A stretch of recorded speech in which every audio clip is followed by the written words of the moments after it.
Eu sou Camilo Nunes e este é mais um episódio do podcast Papo Trans. O tema de hoje é consciência política, o poder da voz transmasculina.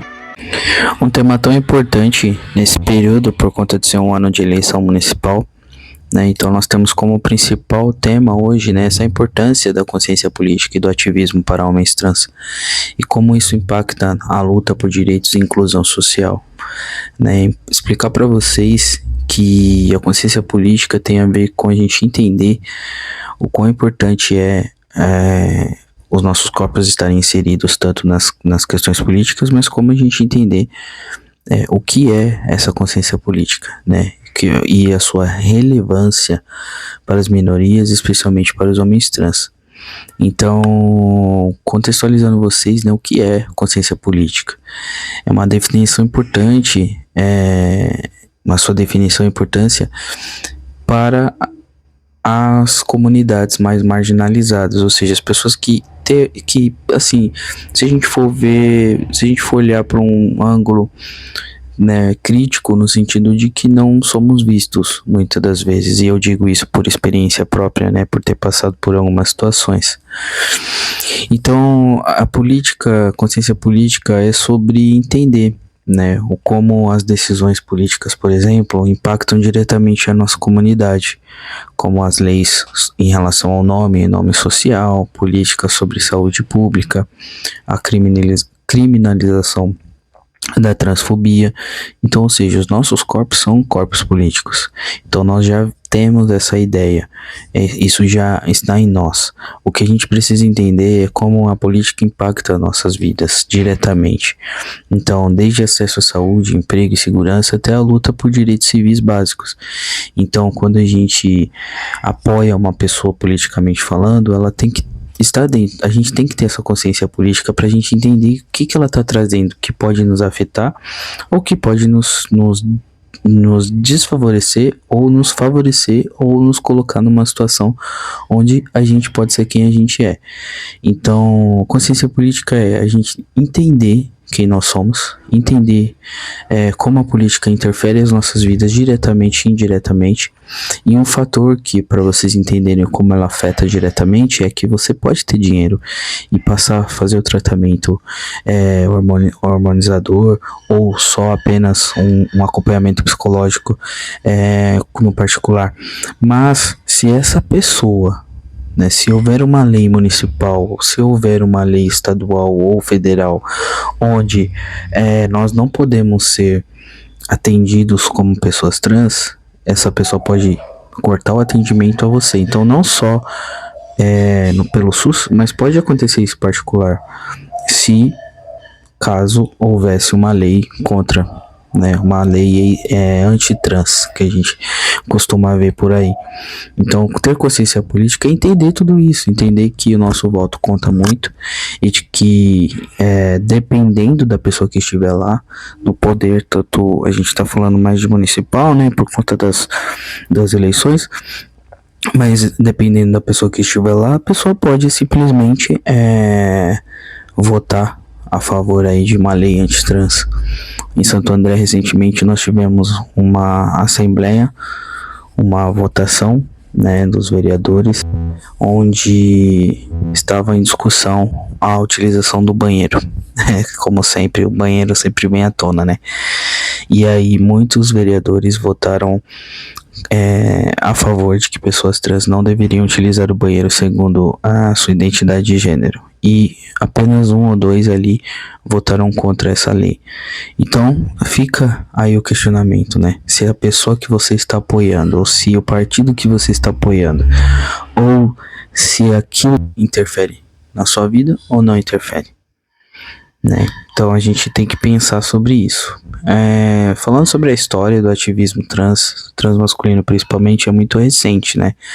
Nós temos aí o João Nery e outros homens transmasculinos que vieram antes de nós, onde muitas das vezes eles eram vistos como pessoas doentes, eram vistos como pessoas que deveriam ficar em hospitais psiquiátricos. Então, ou seja, uma luta que vem antes de nós, né? Ah, mas ele não se envolveu em nenhum partido, ele não se aliou a ninguém. Não, mas a luta por sobrevivência de falar, olha, eu não sou doente, eu sou um cara trans. Essa luta, o fato de falar sobre isso já é um ato político, independente se ele está aliado a um partido ou não, porque quando ele faz isso, ele está aí, antes de nós, abrindo o caminho para que a gente pudesse hoje ter, sei lá, um tratamento humanizado nos lugares onde a gente passa, por onde a gente passa. Então, como é uma luta muito recente, às vezes a gente não se apega, né, a essa luta, a questão dos transmasculinos no Brasil. E eu falo recente porque são pessoas que contam as suas histórias, né? E existem homens trans aí no Rio de Janeiro, em São Paulo, que estão nessa luta, que muitas das vezes não aparece na mídia, como eu posso dizer, mídia internet, mas estão aí na luta, né?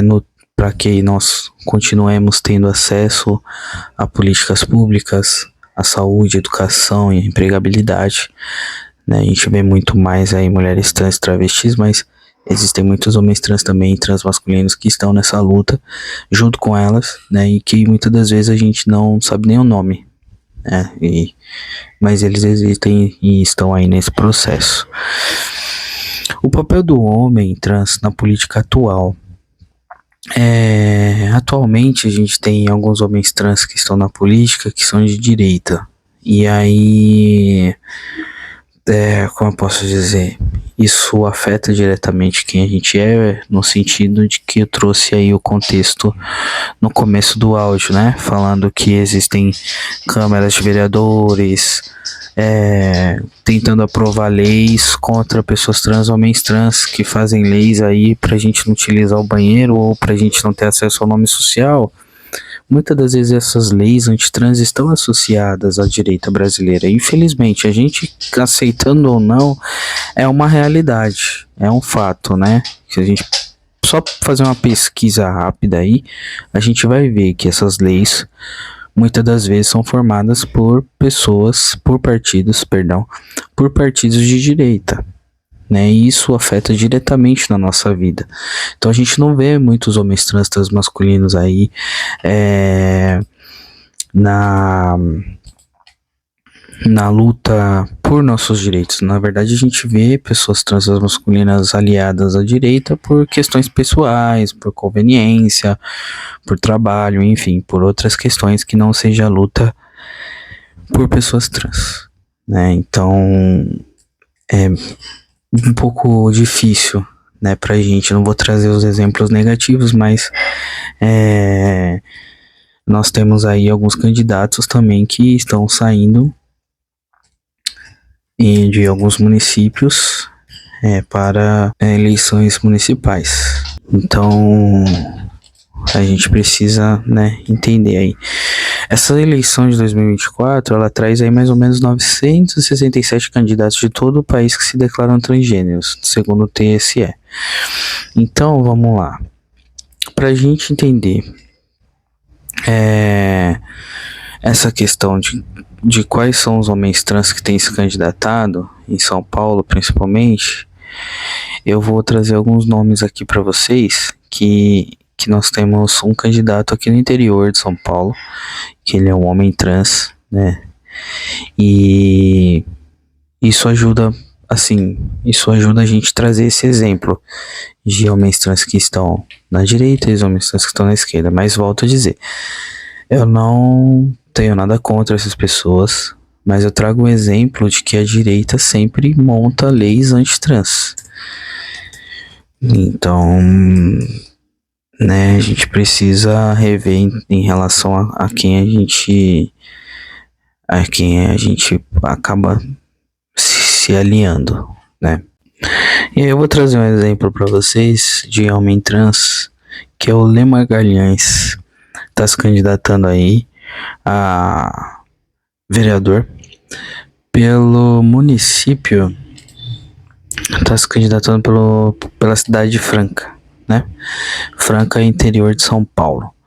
Então, assim, tem poucos homens transmasculinos que a gente conhece que estão aí na candidatura, mas esse é um exemplo, né? Então, na política atual, nós temos outros que estão aí na direita brasileira, como o Tami, né? Então, assim, às vezes, né, é muito difícil falar sobre isso, porque eu tenho uma ideia um pouco, talvez seja um pouco radical, que é no sentido de que quando a gente é um corpo trans e a gente se alia à direita, que a direita é a mesma que cria leis antitrans, a gente está indo contra nós mesmos. Mas, né, nem todo mundo tem essa visão, porque acha que, mas não é nem toda a direita, mas sempre a direita. Enfim, está a política brasileira aí dividida entre centro, entre direita, esquerda e centro, e direita extrema e esquerda de extrema. Então nós temos aí várias linhas políticas para a gente se aliar. Então, como os homens trans podem se engajar nesse processo político, né? Votação consciente, participação em movimentos sociais, criação de iniciativas de apoio. Então isso impacta diretamente, né, na nossa vida social. O impacto do voto, né, é nesse sentido que eu falo para vocês. O impacto do nosso voto faz com que pessoas como Nicolas, como o próprio Marçal, como outras pessoas que estão no meio da política, o o pessoal lá do partido que sempre apoia o Bolsonaro, né? Enfim, eu sempre esqueço o nome deles porque é ridículo também. MBL, né, que é o Movimento Brasil Livre, que não tá livre de nada, que acaba, né, se envolvendo aí em várias polêmicas também. Enfim, e aí muitos homens trans se entram nesse tipo de ideia e acabam colaborando com leis antitrans. Eu falo do banheiro, gente, porque é uma coisa muito básica que todo mundo tá ligado.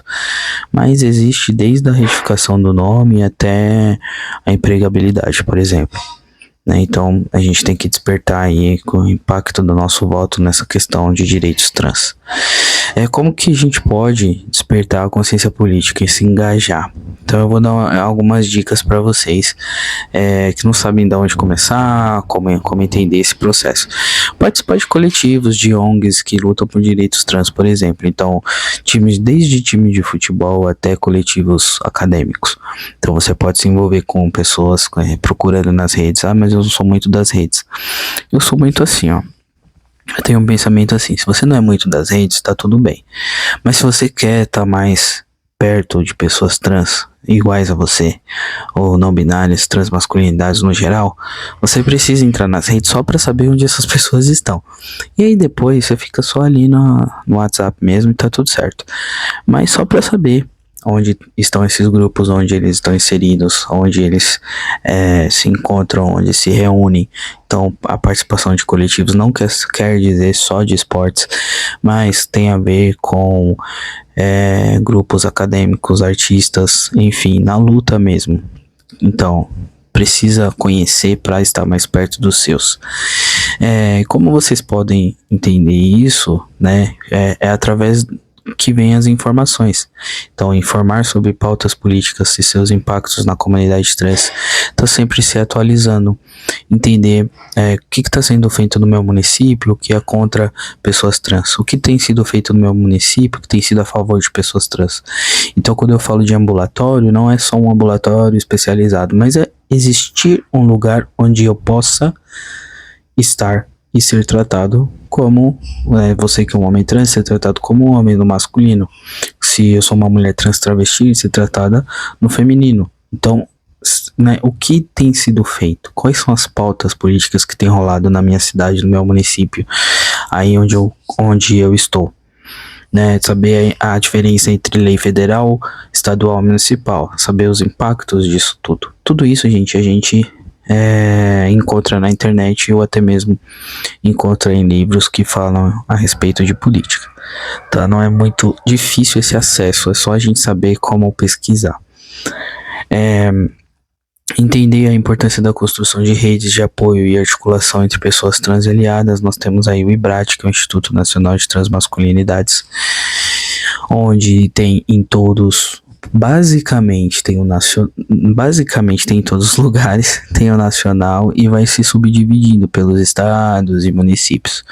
Em São Paulo nós temos o IBRAT São Paulo, nós temos o IBRAT ABC, nós temos o IBRAT Campinas, temos o IBRAT Baixada Santista.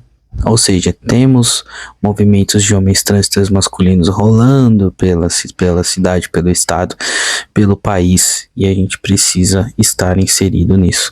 Tivemos a primeira marcha transmasculina organizada pelo IBRAT São Paulo no começo do ano, e já vai ter no próximo ano, 2025. Então, assim, vai analisando como você pode conhecer pessoas, como você pode estar mais engajado politicamente, né? O IBRAT não é um instituto onde se alia partido nenhum, mas eu digo para você ter uma rede de apoio, de articulação, conhecer outros homens trans que você pode ali estar junto, né? Então isso é importante, essa construção de uma rede de apoio.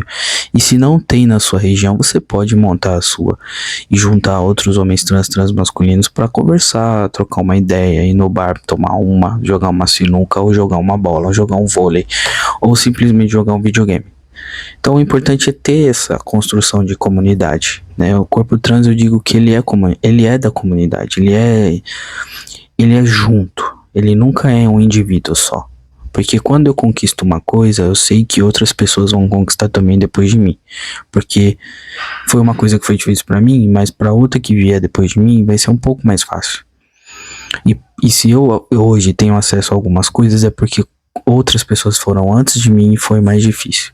Então eu tenho amigos que começaram a hormonização antes de mim e era muito mais difícil. E hoje é difícil, mas ainda é um pouco mais fácil do que era antes. Então, assim, ter essa consciência, né, de que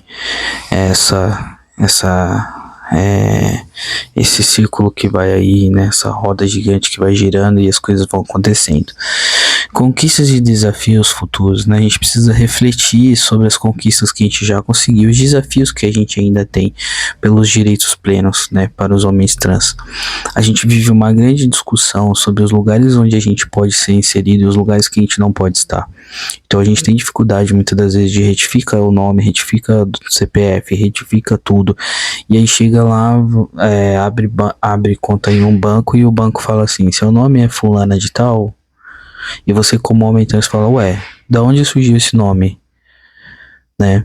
Da onde você tirou esse nome se toda a minha documentação está retificada?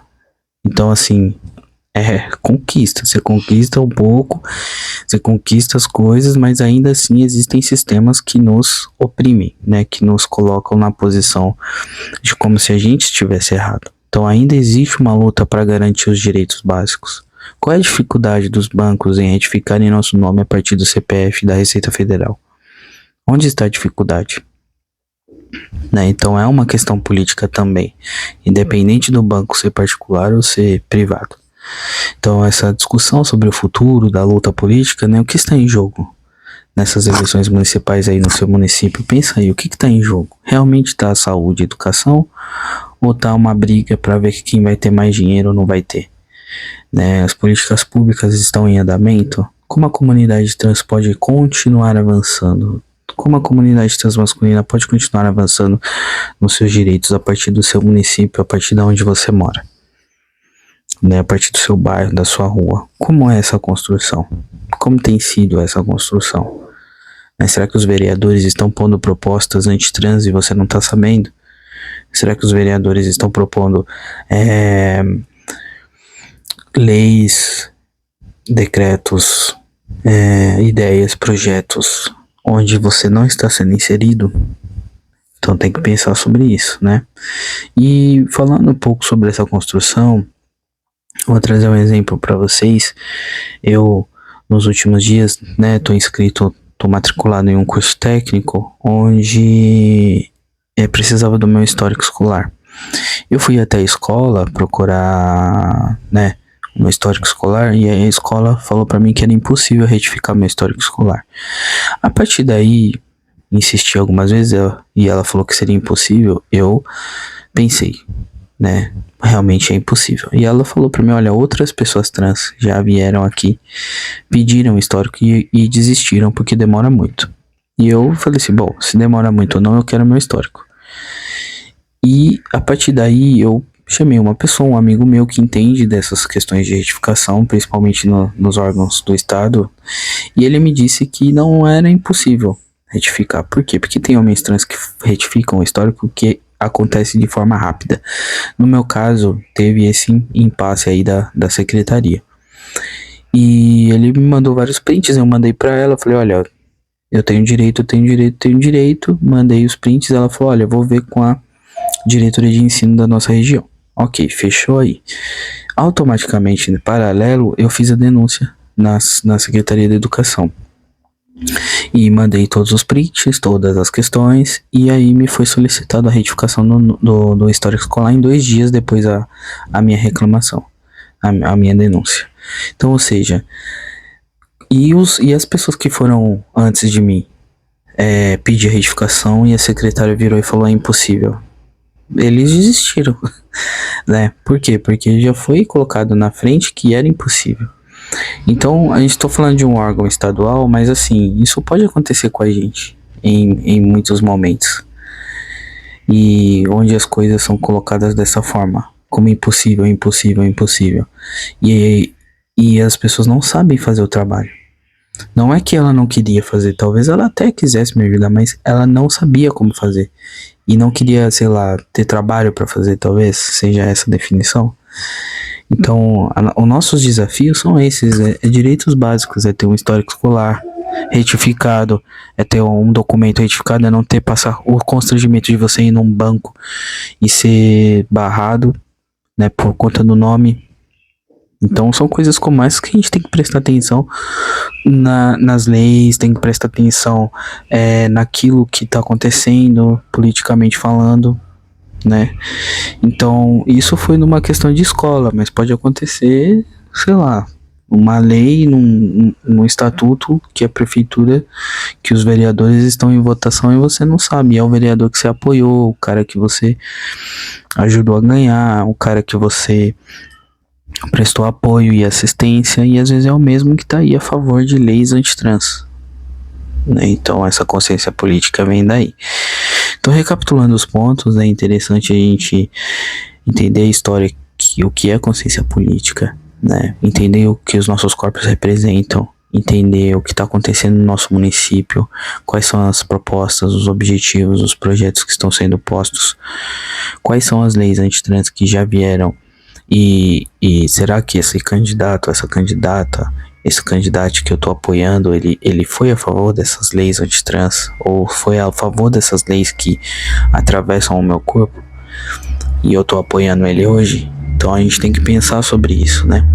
E dizer para vocês, homens trans, assumam um papel ativo na política. Falta muito da gente na política, né? A nossa voz é essencial, e eu não digo se aliar a um partido, mas a nossa voz é importante para ajudar um colega que está do nosso lado, para montar um grupo de apoio, para vocês se reunirem uma vez na semana, nem que for online, só para trocar uma ideia, conversar, né? Então eu indico vocês a conhecer pessoas, homens trans, transmasculinos, que estão aí sempre compartilhando uma coisa legal na internet, para que a gente possa estar acompanhando, né, de uma forma educativa e um exemplo.